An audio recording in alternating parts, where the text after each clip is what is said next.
Alright, we've got 2 games to talk about, the final 2 games of the Canucks 7-game 2-week-long road trip. If you want to skip to a specific game, feel free to do that by clicking the time codes in the description of this video. Starting with Game 43 against the Buffalo Sabres, a team that has had a disappointing first half of the season so far, but have won 3 of their last 5 coming into this game. The Canucks, on the other hand, come into this game red hot and are looking to extend their win streak to 5 games. The Canucks' fourth line, consisting of Nils Åman, Nils Höglander, and Sam Lafferty, was looking good right off the bat, winning puck battles and hemming the Sabres in their own zone. JT Miller came out flying, adding to the argument that he's one of the best power forwards in the league. Thatcher Demko was in net and he was making save after save after save after save. Tyler Myers made a great defensive play, fending off a Buffalo odd-man rush. Connor Garland got paninied by Kyle Okposo, but his line mates managed to keep possession, leading to an insanely dominant shift from the lifeline, during which Teddy Bluger got a chance thanks to a nice little pass from Tyler Myers, but he wedged it over the net. Then Garland set Dakota Joshua up for a chance, but the Buffalo goalie Ukko-Pekka Luukkonen stopped it. What a name, by the way, Ukko-Pekka Luukkonen? It kind of sounds like I'm beatboxing and I love it. Ukko-Pekka Luukkonen. That's awesome to say. Jeez. Anyway, in the last few seconds of the first period, Nikita Zadorov leveled Dylan Cousins. And now, let me ask you guys, what do you think Cousins did after that hit? A, accepted that hitting is part of the game of hockey and moved on, or B, got angry, tried to hit Carson Soucy 12 seconds later only to get stood up again and while falling to the ice, slashed Soucy in the face with his stick?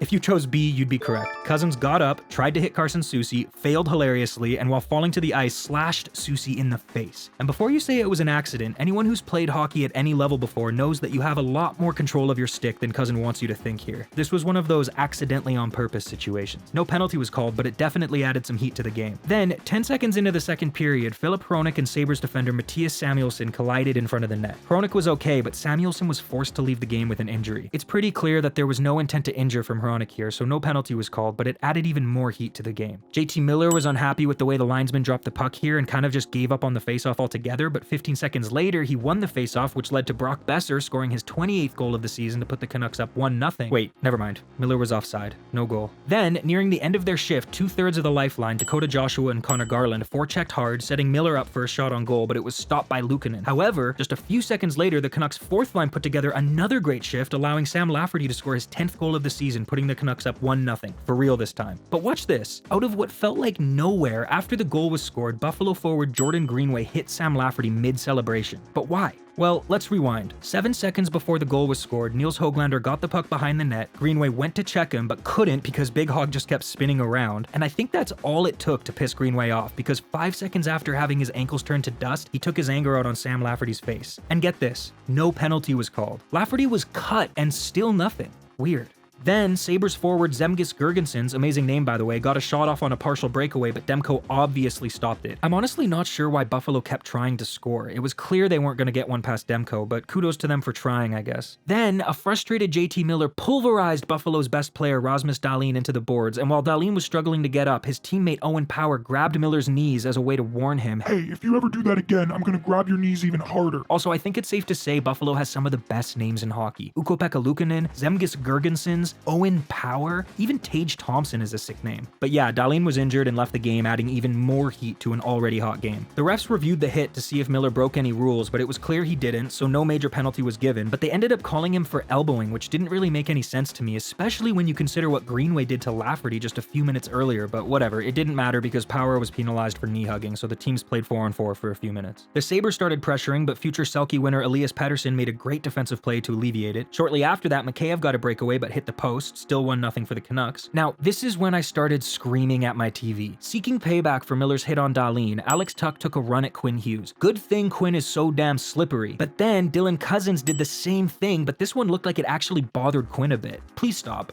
Stop. Please. Just please stop. Garland set up Mikheyev for a chance, but Luukkonen stopped both the initial shot and the ensuing rebound Suter tried to stuff in. The Sabres started pressuring again. Tage Thompson made a nice move to get around Dakota Joshua, but Joshua stuck with the play and knocked the puck off his stick before Tage could get a shot off. Then watch this. JT Miller was back on the ice after injuring Rasmus Dahlin with a booming but legal hit, so Eric Johnson calls him over to fight, and Miller responds instantly, no shying away. Miller understands the code of hockey. You hurt one of our guys, now you have to answer for it. This is the part of hockey that should never ever be changed or tampered with. It keeps guys guy's honest, and believe it or not, it actually keeps the game safe. These millionaire hockey players do not care if they're fined $4,000 or if they're forced to sit in a box for 5 minutes. However, they do care if they get ragdolled in front of millions of people. Answering Johnson's fight request is Miller saying, "Alright boys, I didn't mean to injure your guy, but I get why you're mad. I'll give you a chance to punch me in the face and we'll move on." Unfortunately for the Sabres, weighing in at 6'1", 218 pounds, JT Miller is as tough as they come, and he got the takedown on the much larger 6'4", 225-pound Eric Johnson. That's the code. Miller answered, "It's over, right?" Wrong. The Sabres were still angry. Watch here as the 6'6", 231-pound Jordan Greenway goes after the 5'10", 180-pound Quinn Hughes. Look, I'm not saying you can't go after Hughes. You're allowed. It's hockey. It's just funny that's what Greenway chose to do rather than, I don't know, trying to tie the game for his team. Obviously, Hughes was fine, but they weren't done there. Alex Tuch hit Pettersson, but all that did was lead to a scoring chance for the Canucks. Then Dakota Joshua took a penalty, and right as the Sabres power play was about to start, Rasmus Dahlin was back out, uninjured, good to keep playing. Tage Thompson got a shot off, but Demko made the save. Thompson tried again, but Ian Cole blocked it. Tage tried again, but Demko stopped it, and that was enough to kill the penalty off. But then Ian Cole got called for holding, putting the Sabres right back on the power play. Wait, the Canucks have a record of 25-0 when they're leading after 2 periods. That means if they can just kill off this penalty and end the period up 1-0, it's very likely that they'll end up winning. Well, thanks to this incredible save by Thatcher Demko and Elias Pettersson's active stick and shot blocking abilities, that's exactly what they did. So yeah, 1-0 Canucks after the second period. There's no reason to watch the third. We can just assume that they won. Now, on to game 44 against... Okay, fine, we'll watch the third period. Bluger took a shot, Luukkonen stopped it. Mikheyev took a shot, Luukkonen stopped it. Hronik took a shot, Luukkonen bravely stopped it. Okposo took a shot, Demko stopped it. Then, Höglander slashed the stick out of Dahlin's hands and got called for interference, giving Buffalo their third power play of the game. But the Sabres wasted most of that 2 minutes just trying to get into the offensive zone, and when they finally did and were able to set up a scoring chance for Casey Middlestat, Demko was right there to stop it, obviously. One Hronik puck-clearing kick and Ian Cole block later, and the big hog penalty was fully killed off. Still 1-0 Canucks. Miller hit Dahlin again. Then, the fourth line had another amazing shift, spending a full 30 seconds in the offensive zone. Look how hard they were working. Nils Åman stole the puck from Rasmus Dahlin, then Nils Höglander stole the puck from Rasmus Dahlin, then Rasmus Dahlin gave the puck away to Susi. Eventually, Dahlin managed to successfully clear the puck out and head off for a change, but that didn't do much because the lifeline came out and picked up right where the fourth line left off. Dakota Joshua got a great chance but missed the net. Hughes took a shot, but Tuch deflected it into the corner. Then Joshua took another shot, but it hit Connor Clifton on the inside of his ankle right where there's no padding, which definitely didn't feel good. That whole sequence killed off over a minute and a half of valuable time for the Sabres, forcing them to defend rather than trying to tie the game. But it wasn't even done there because Buffalo just iced the puck at the end of all of that, and in case you didn't know, when you ice the puck, you're not allowed to change players, although the referees did allow Connor Clifton to change due to his injury. So with the tired Sabres players unable to change, Rick Tocchet put out the lotto line, and that led to this great chance for Miller set up by Pettersson. Then the Canucks second line came out and just kept pushing. Look at these moves by Kuzmenko. Wow. Then Cousins hit Pettersson, so Pettersson hit Cousins, then Petey gave the puck away only to make up for it 2 seconds later. Then Zadorov absolutely crushed Alex Tuch, which felt so good after all that running around the Sabres were doing in the second period. Then the Canucks trapped the puck in the corner, killing off even more valuable time for the Sabres. In fact, that worked so well they did it again 2 minutes later. Then JT Miller made an incredible pass to the wrong team, but Demko was right there to stop it, obviously. Then with just over a minute remaining in the game, Buffalo pulled their goalie and called the timeout, but literally 2 seconds after the puck was dropped, Pettersson intercepted a pass to the point, gave it to Besser, and Brock sealed the deal. Oh, he missed. Right. Okay. Well, still 1-0, and we're now in the final minute where you'll see Pettersson make another great defensive play to clear the zone. And then with just 14 seconds left, the Sabres threw everything they had at the net, but Demko literally said, "No, stop. It's not happening. I won't allow it." And that was it. It turns out we actually could have turned it off after the second period. The game ended 1-0. The Canucks won their 5th game in a row and improved their record to 26-0 when leading after 2 periods. The Canucks are now 5-1 on what was hyped up to be their most challenging road trip of the season. Now, on to game 44 against... Wait. This is facing the city of Buffalo. When we got here about 15 minutes ago, 20 minutes ago, it was completely clear. Now a whiteout condition, really illustrating how fast this lake effect snow machine can move, making for dangerous conditions. Well, the Sabres couldn't stop the Canucks, but the weather almost did. The Canucks were stranded in Buffalo after the game, and actually I'll let Canucks Rinkside reporter Kate Pettersson explain. On Saturday night, it was a blizzard in Buffalo that had the team stuck overnight, but they found their way. They took buses to Toronto, eventually flying to Columbus and landing here 24 hours after they expected to get here. Now, I talked with Rick Tocchet Tocchet this morning about what it meant to the group, and he said, Actually, it wasn't too bad. And got on the bus to Toronto and flew here. But every team goes through travel problems. It's just the way it is, and you just deal with it. The team made it to Columbus just in time for the 10 a.m. start against the Blue Jackets. Wait, what? Why is this game scheduled for 10 a.m. on a Monday? I understand it was a holiday in the States, but it was a regular workday here in Canada. I wouldn't be surprised if this game had some of the worst viewership numbers the Canucks have ever seen. I can't remember the last time a game was scheduled so terribly. If you remember any, let me know in the comments. But anyway, on to Game 44 against the Columbus Blue Jackets, the final game of Vancouver's longest road trip of the season, and with the win, they do something no Canucks team has ever managed to do in their 53-year history.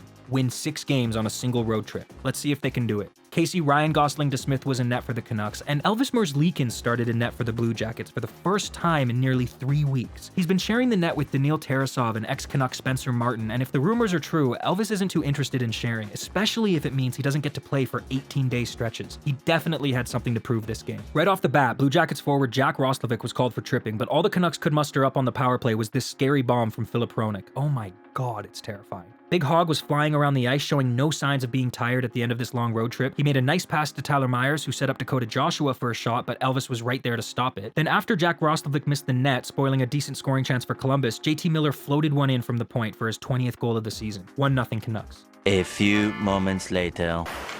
Bump on Bluger, here's a chance in front, they score!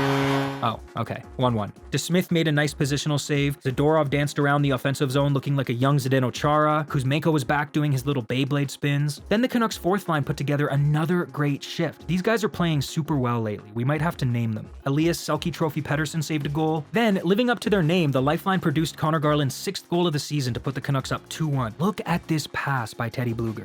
Beautiful. And if we rewind, you'll see that this entire play started with an offensive rush for the Blue Jackets, but when rookie Adam Fantilli shot the puck wide, Garland was able to grab it off the boards and quickly move the play in the opposite direction. A perfect example of how a hard back check and a structured breakout can pay off offensively almost instantly. Any hockey coaches out there looking for new teaching material, download the highlight of this goal. It's perfect. Anyway, Casey DeSmith kept making saves, then the Canucks got a 2-on-1 but couldn't finish, then the Blue Jackets got a 2-on-1 but couldn't finish. 2-1 Canucks at the end of the first period. 30 seconds into the second, JT Miller made a beautiful pass to the wrong team, but Casey DeSmith was right there to shut the door on Cole Sillinger. Wow. Thank you, Casey. Then Miller took a high sticking penalty, giving Columbus their second power play of the game, but this time they'd score. 2-2. Then Roslovic stole the puck from Zadorov, but DeSmith came in clutch again. Then Nils made a nice no-look pass to the other Nils, who blasted it on net, but Elvis was right there to make the pad save. Then watch this wild sequence in front of the Canucks net. Somehow the puck didn't go in, but I'm here to tell you that it was Quinn Hughes who saved the day here. Not once, not twice, but 3 times. First, he deflected a shot from Johnny Gaudreau that I'd say was very likely to go into the wide open net. That's one. But then the puck bounced off the backboards and came right back out front, and as Gaudreau was reaching for the puck, Hughes tapped his stick soft enough to avoid a penalty, but hard enough to stop Gaudreau from getting the puck. That's 2. But at that point, the puck was right in front of the net, and Columbus forward Yegor Chinikov was right there to tap it in, but again, Hughes beat him to the puck and cleared it out. Let's watch that in real time again.